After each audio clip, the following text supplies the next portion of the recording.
بسم الله الرحمن الرحیم. قدرمنو لیدونکو، د یک شنبې په شپه باندې په مشرقي زون کې په پردي کرښه باندې د افغان سرحدي ځواکونو له طرف نه د پاکستانیانو په پوسه باندې عملیات ترسره شوي وو، چې په دغه عملیاتو کې د سرحدي ځواکونو نه یو اتل مجاهد چې یوه جمله او یو څه کلمات یې ویلي وو، چې ولی مولوي صاحب چې دغه کلماتو دغه جملې افغانان خوشحاله کړي وو، غواړو چې دغه مجاهد درته وپېژنو.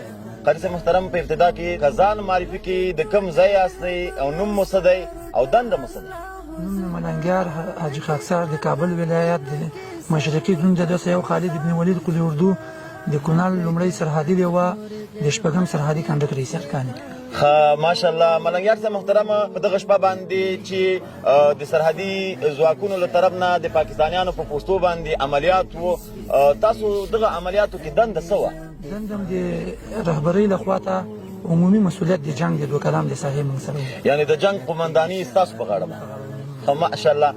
ملنګیار صاحب محترم، په دغه عملیاتو کې یوه جمله، یو څه کلمات چې افغانان ډېر خوشحاله کړي، د افغانانو په خولو باندې جاري ده، ویل کېږي چې هغه ولی مولوي صاحب دغه کلمات ته چې دغه وخت کې ویلې، د دې قصه راته وکړې، دا څه حالات و چې دښمن د تېښتې په حالات کې و، که بله څه قصه وه؟ دا خو داسې و چې ملګري موږ تشکیل کړي وو، تقریبا په 4 ګروپونو میشلي وو.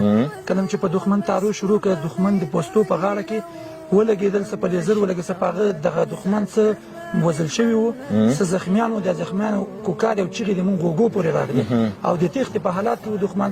نو دې وخت کې یو مولوي صاحب رهبر په نامه یو ملګری ما سره و تعرض کې، د باندې ما غږ وکړ، ویې ولئ دا بقایا پاته کوم خلک چې تښتي چې درنه ونه تښتي، ویې ولئ. یعنې د دښمن د تېښتې په حالات کې و تا پرې غږ وکړو چې ونه تښتي، دا وولئ. ماشاءالله.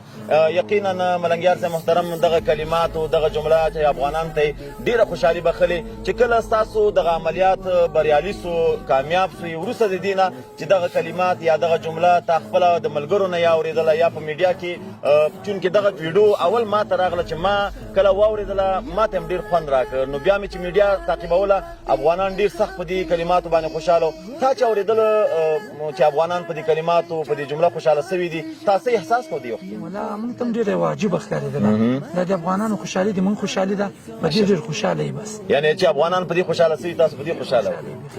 قومندان صاحب محترم، افغانان اولسونه د سرحدي ځواکونو په ملاتړ باندې چې دغه عملیات د بریالي عملیاتو کامیاب شوي دي، په دې کې جشنونه یې جوړ کړه، غونډې جوړې کړې، خوشحالي یې کړې ده، دې ته څه پیغام لري د خپلو اولسونو ته؟ نو ټولو افغانانو ته بالخصوص د مشرقي زون ټولو اولسونو ته ډاډ او اطمینان ورکوو انشاءالله العزیز چې په افغانستان څوک تېری کوي، انشاءالله العزیز تاسو د موږ تر شا ودرېږئ. انشاءالله چاته دا وخت اجازه نه ورکوو چې په افغانستان څوک تېری وکړي او یا یرغل پرې وکړي. کوم حق ماتونکی جواب مو ورکړی ده، انشاءالله ورکوو.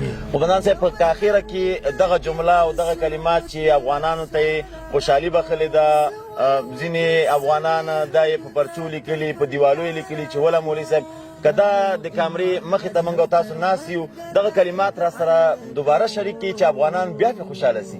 ولی مولوي صاحب، ولی الله اکبر. الله اکبر. جزاک الله خیرا.